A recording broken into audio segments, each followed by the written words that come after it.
Is it strange that for some reason I've been waking up with like Christmas music in my head? I don't really understand. I'm not really listening to any Christmas music, so I'm not real sure where it's coming from. But I do think it's just kind of odd, right? It's just kind of strange to just wake up and all of a sudden you got Christmas music in your eardrums. I almost said ear holes. What's going on? Let's get in here. Good morning, good morning, good morning. How are you, my friend? How are you, my friend?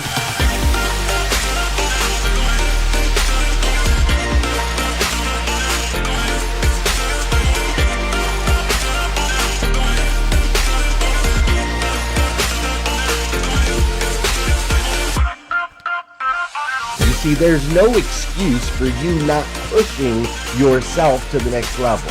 In order for you to create a new you must have a new mindset. When teams come together, we can create things that are greater than the sum of all of their parts.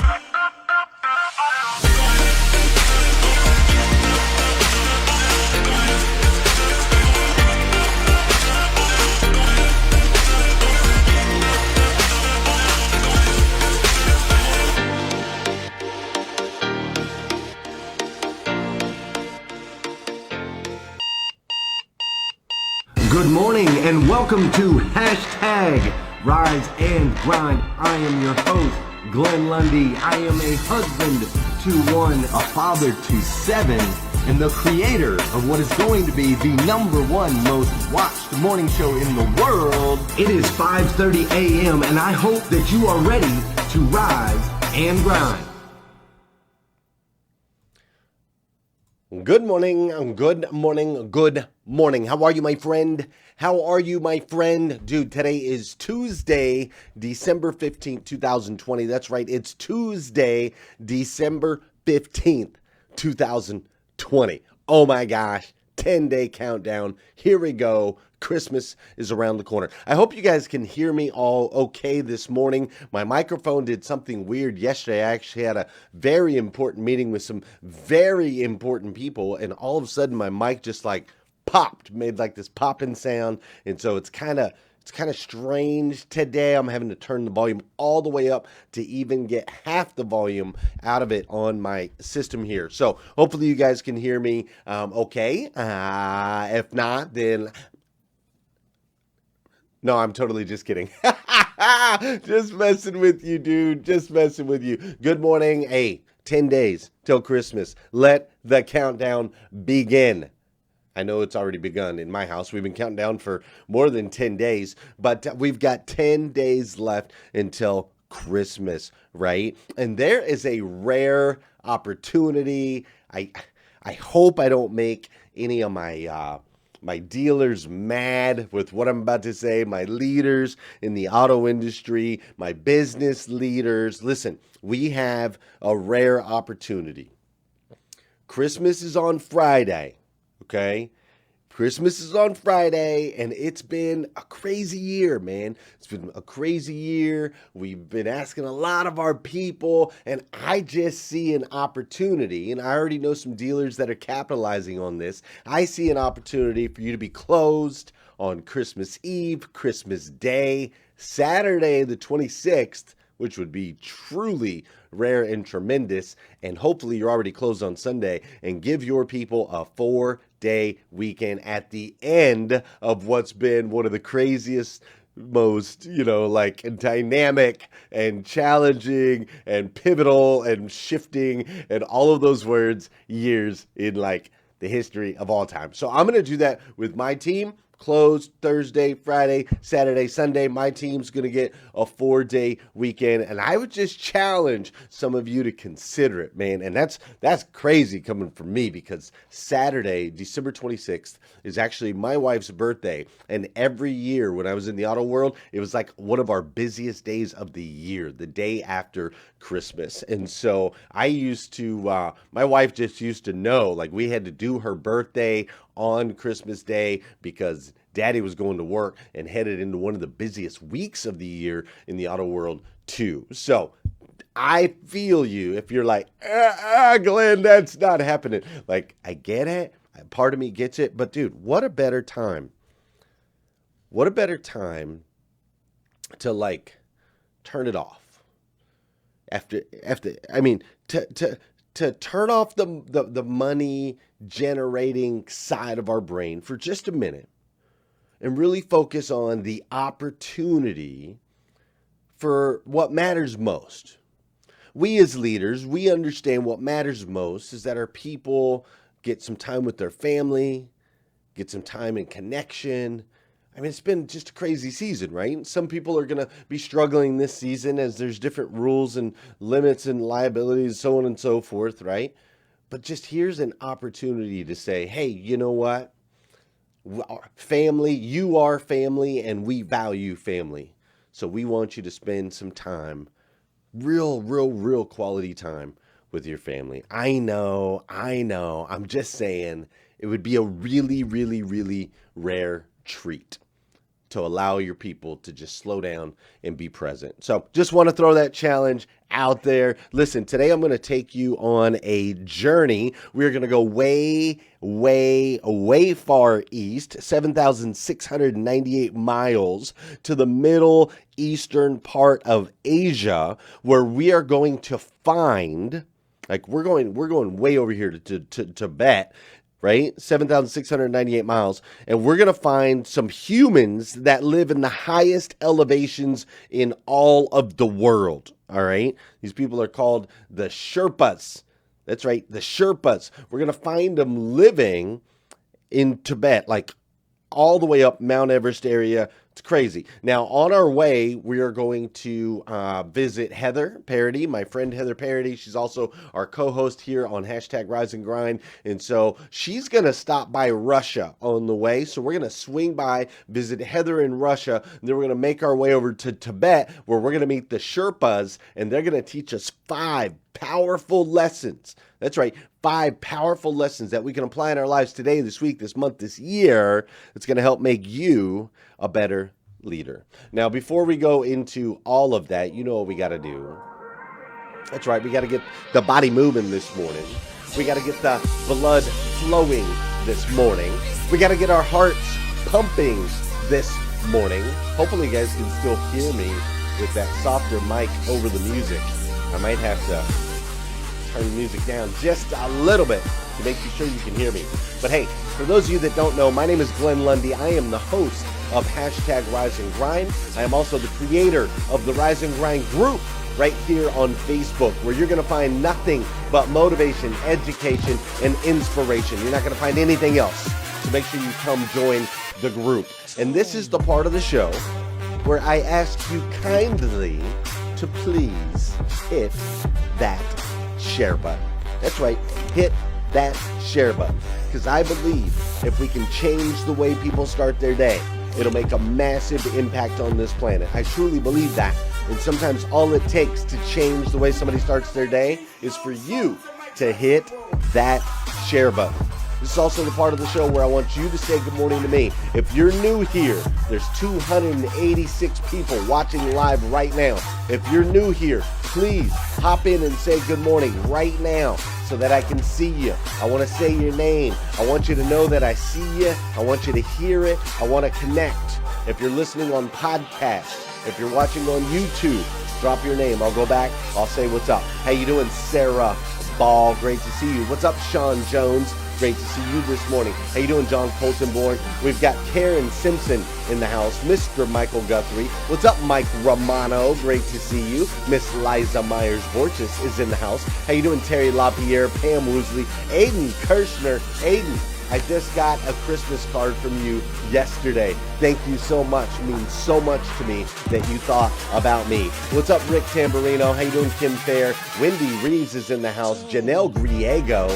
Jennifer Jaskill, was she up in here? Emily Gowler? What's up, Nate Banks? How you doing, Mr. Mike Overfelt? Cindy Conley Ratkovich. What's up, Tina? How you doing, Becky Buck Holtz in the house? Marilyn Wilkin, Judy Anderson. Great to see you, Judy. Come on, new folks. I want to see my new folks. What's up, Kim Wilson? Not that I don't love my old folks. I'm just saying. What's up, Scott Holbert? How you doing, Jeremy Noling? What's up, Don Sankey? Heather Fox over there in Texas now. What's up, Kevin Fadley? My man, Jesse I Can Sparkman is up in here. What's up, Jesse? Great to see you. We've got James Gavin is in the house. We've got John Paul Didry in the house. How you doing, Valerie Christine? What's up, Ray Hatcher? Brian Edland is up in here. Come on. That's what I'm talking about. All these people up in here on hashtag Rise and Grind. Listen, let's go visit my friend Heather over in Russia because she's got something she's got something really cool to share with you.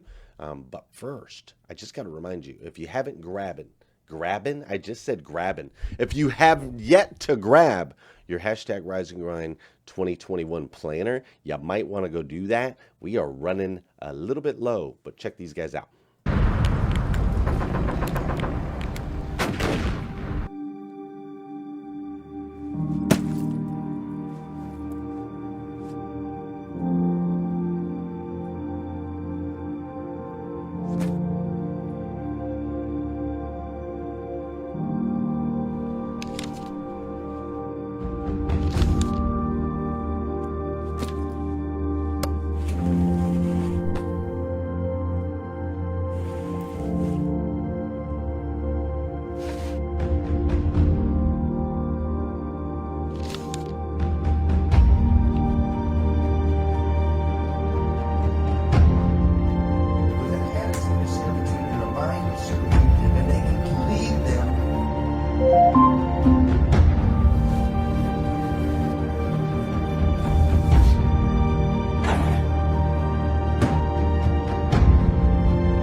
So check it out, fam. For real, that is the 2021 Interactive Life Planner. It is the only planner that I know of in the world that comes with a daily morning show and a group of amazing superhumans to do life with you. So you still have time to get those in by Christmas. If you haven't got yours yet, go to riseandgrindplanner.com. You can grab one. If you haven't got them for your teams yet, you leaders out there, shoot me a message. We've got bulk rates. We can send them to you in bulk. You can literally get your entire team on the same page every single day in 2021. Here's my girl Heather. Let's dive in to today's 5 things that we can learn from the Sherpas. But first, we're going to swing by my girl over in Russia.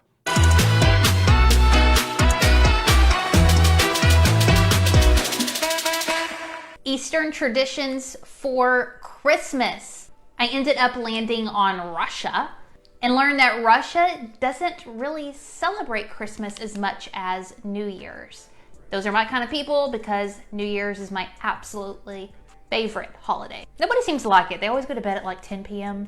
Is that you? But anyway, back to Russia. Christmas is actually celebrated on January the 7th.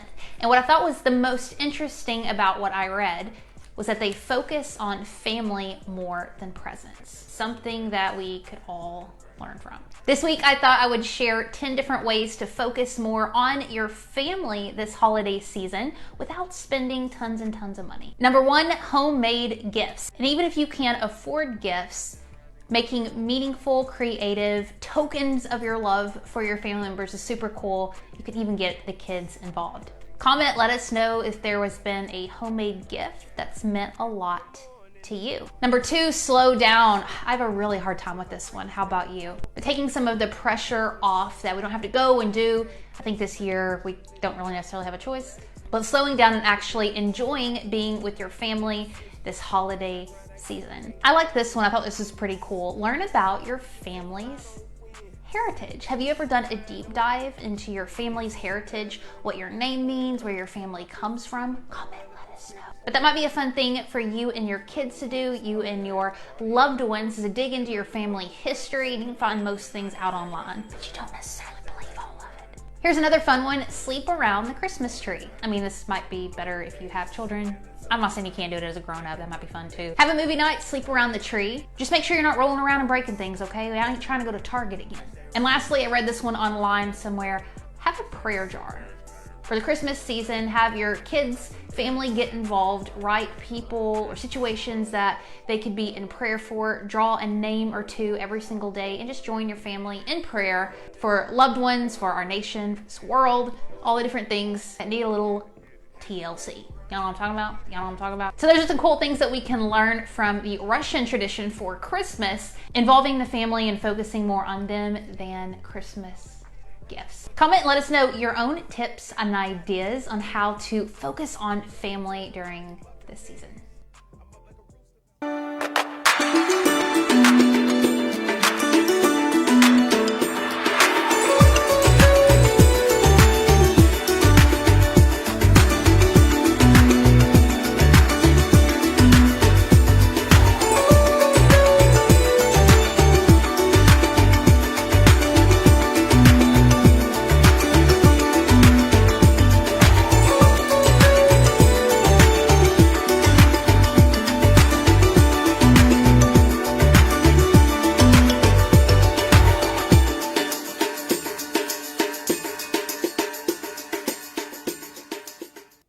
So located in the Middle Eastern part of Asia, Tibet towers over the world with an average elevation of over 5,000 feet. And it's also got its most notorious and notable feature, which is Mount Everest itself, a 29,000-foot towering display of the power and energy that exists in the world today. I just saw Richard Bruce is up in here from Uganda. Speaking of power and energy, that guy. Good morning, Richard Bruce. Actually, you're 8 hours ahead. What's up, man? Good afternoon. I believe it's 2 o'clock over there. With an average temperature, get this, with an average temperature of minus 18 degrees. That's what we're talking about. When we go to Tibet, we go to Mount Everest, we've got an average temperature of minus 18 degrees. You're also looking at some winds that break 180 miles an hour and average right around 100 mile an hour winds. That is the average. Are you kidding me? This is the average out here.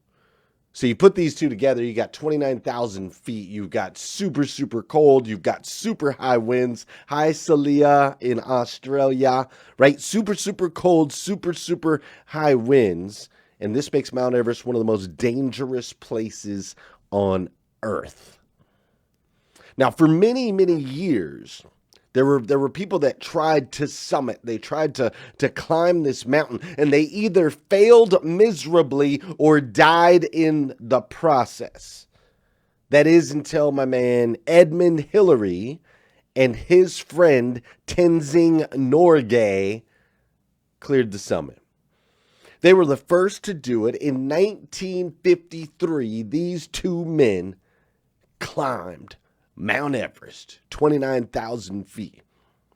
But what's interesting is that was in 1953. It wasn't until the mid-70s that more people began to be able to reach the summit. So what was the difference? Like homeboys finally did it in the 50s. They kind of figured it out. Why did it take till the 70s before more and more people could start doing it to where today now on an annual basis, roughly 800 or 900 or so people will climb Mount Everest every year now, right? But it took a little while. So what was the big shift?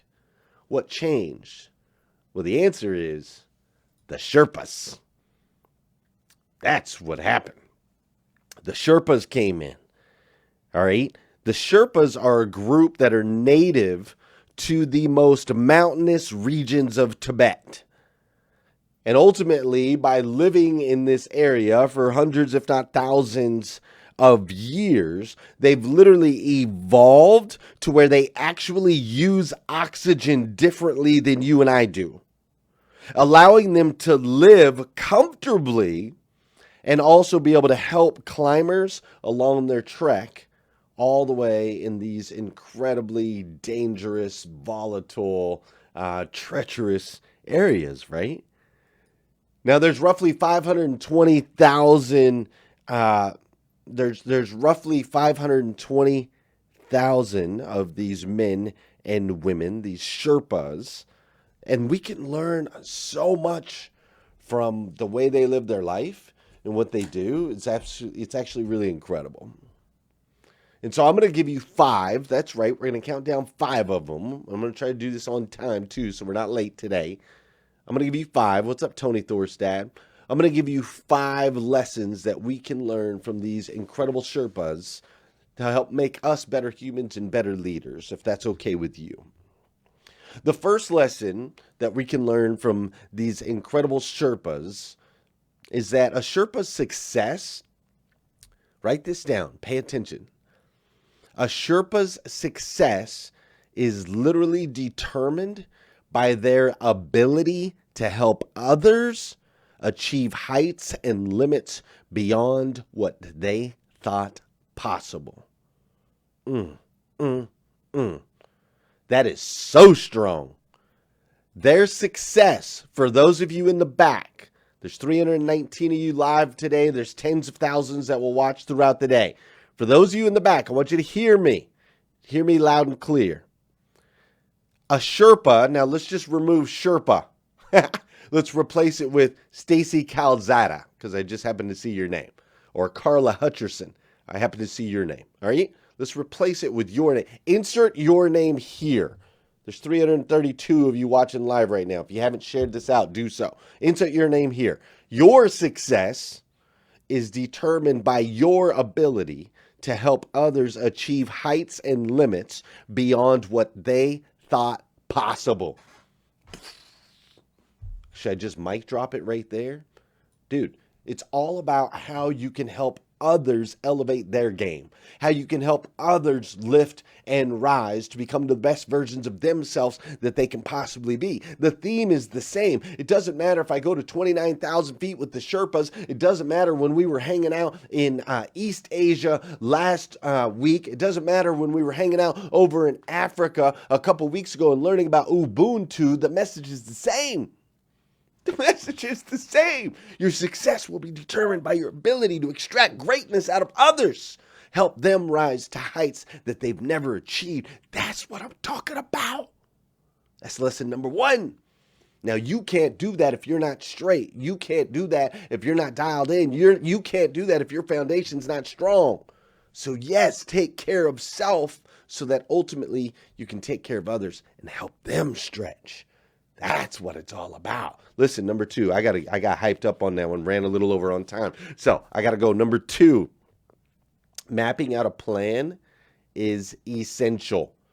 All right. So the Sherpas use different marks as they're climbing up the mountain. They actually use, this is a little bit morbid, but they actually use dead bodies that cannot be recovered from the mountain. They use these as landmarks as they're navigating their way up the mountain. So they have a plan. They have a plan, they have targets, they have goals, right? There's a certain time, there's certain paths, there's certain waypoints, there's targets. And we're going to move from Khumbu Glacier to base camp. Then we're going to go to Khumbu Icefall to Camp 1. Then we're going to go to Lola, and then we're going to go to Camp 2. Then we're going to go to Nupsea. Then we're going to go to South Face. Then we're going to go to Camp 3. It's mapped out. There's a plan with goals. It's essential, folks. It's essential. So the Sherpas can't get people up the mountain without a plan. And the people aren't climbing the mountain without a plan and goals and targets. And that's the way of life. You are not going to achieve the summit that you hope to achieve in your life without a plan. You got to map it out. You have to have a goal. You have to have a target. You have to know whether or not you're on track or off track. There are areas that you need to check and go, okay, yep, made it, done it. Good. Now what? Let's move next, right? We got to break down these big mountains in our life into small, manageable pieces. That's what goals setting is all about. It's mapping out a plan for ultimately your success so you can achieve heights that you never imagined you could possibly achieve. Number 3 that we can learn from the Sherpas. Number 3 is that the Sherpas regularly deal with the unexpected, right? Unexpected weather. There's possibly like predators that can come out of nowhere. There are paths that are no longer there, paths that they used to follow, and all of a sudden they've shifted because there's like glaciers and earth movement and so on and so forth, right? And the way that they do this is they make very quick adjustments to avoid major setbacks. And here's actually the process that they use. It's called assess, react, adapt. I want you to write that down. Drop it in the comments if you haven't already. Also, throw me a like or a heart or whatever. If you're digging some of this stuff, I'd love to feel your energy. All right? Assess, react, adapt. When something unexpected happens, weather, predators, paths no longer there in your life, when something unexpected happens, economy, right? Victim, somebody does something that you didn't expect. They hurt you in some way, shape, or form, right? Or the path that you thought you were going to go on is no longer there, like you get fired or you don't get the promotion or whatever. I want you to do those 3 things. I want you to assess and then react and then adapt. Now, there's key words here. See, the Sherpas, they do this because they want to make quick adjustments in order to avoid major setbacks. You hear me? All 343 of you? You hear me? We want to avoid the major setbacks. So the opposite is if we don't assess, react, and adapt and do it quickly, then guess what's going to happen? It leads to major setbacks. Minor things, minor inconveniences can lead to major setbacks if you don't react quickly. So I want you to do that with your life. Today, this morning, I challenge you as things come at you, assess, react, adapt. All right, number 4. Golly, I'm having so much fun and I'm short on time. Number 4, the Sherpas climb together as a team.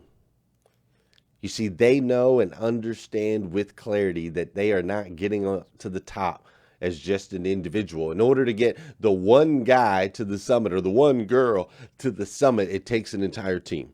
There's people that have to carry oxygen. There's people that have to carry bags. There's people that have to do the mapping and the food and so on and so forth. It is a team sport through and through 100%. And so is your life. It is a team sport. You can't do it all alone. We climb together as a team. Dude, right here on Rise and Grind, we talk about it. Rise, evolve, impact together. Key word there, together. Rise every day with intention and purpose. Evolve into the best version of yourself you can possibly be so that we can go out and make an impact in other people's lives. And we do it together. Teamwork, teamwork. Work as a team, working together. That's how that works, all right? Number 5, I got to go fast. Darn it, I'm having so much fun with you guys. Number 5, the Sherpas are amazing listeners.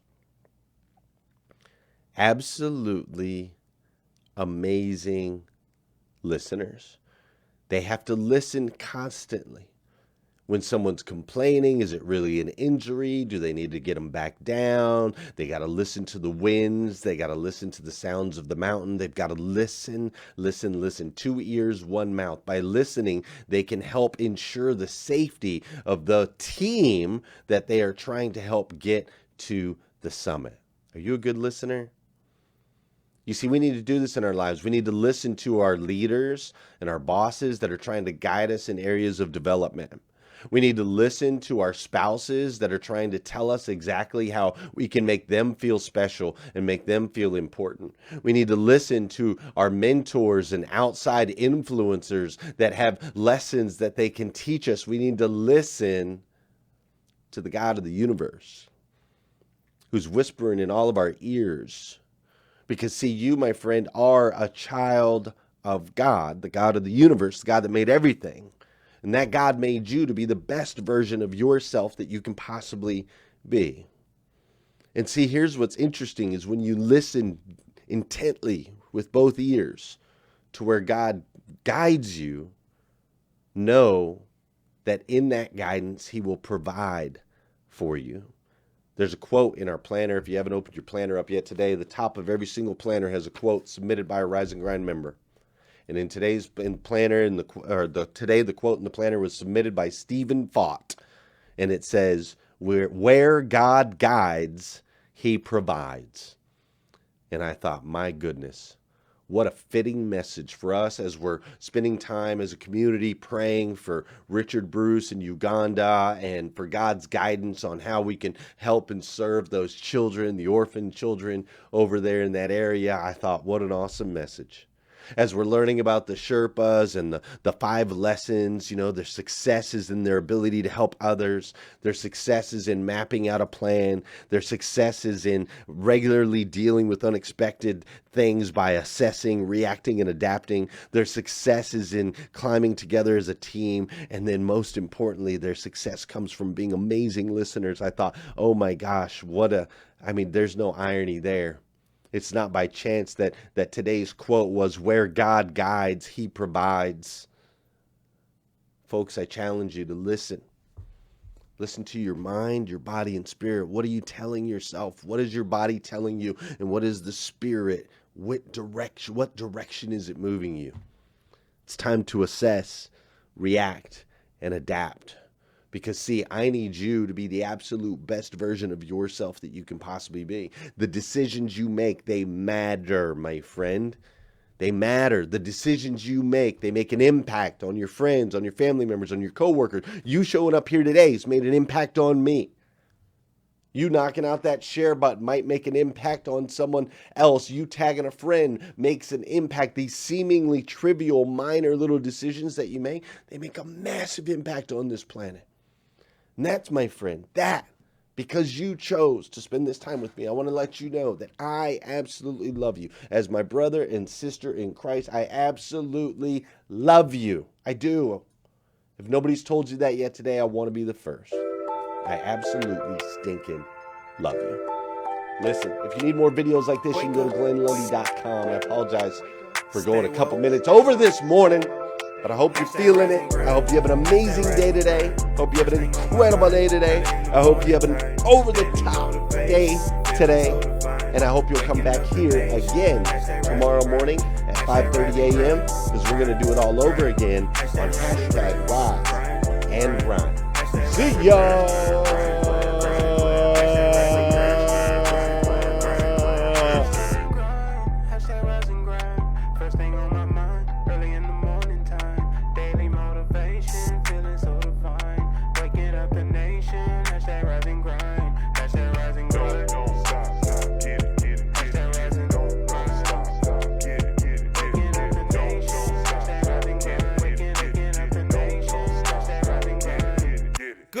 On my feet before the sunrise, stepped into my greatness, feeling powerful and energized. Thankful to be alive. #blessed. Write my mission, vision, values, and my gratitude list. I'm building up momentum. I'm making good decisions. I rise, I grind, I get it. Ain't no doubt that I'm committed. Cause who really loses if I don't win? Can't cheat the grind, only get what you put in. So I'm mastering my mentals. I'm focused on my physical. I'm developing spiritually and manifesting miracles. I'm gonna get it started, have a party in the morning, and I'ma wake the world. It's so alarming. I hashtag rise and grind, hashtag rise and grind. First thing on my mind, early in the morning time. Daily motivation, feeling so divine. Waking up the nation, hashtag rise and grind, hashtag rise and grind, grind, grind, hashtag rise and grind, grind, grind, hashtag rise and grind, grind, grind, hashtag rise and grind, grind, grind. Good morning, don't stop, good morning, get it, good morning, don't stop, get it, get it, good morning.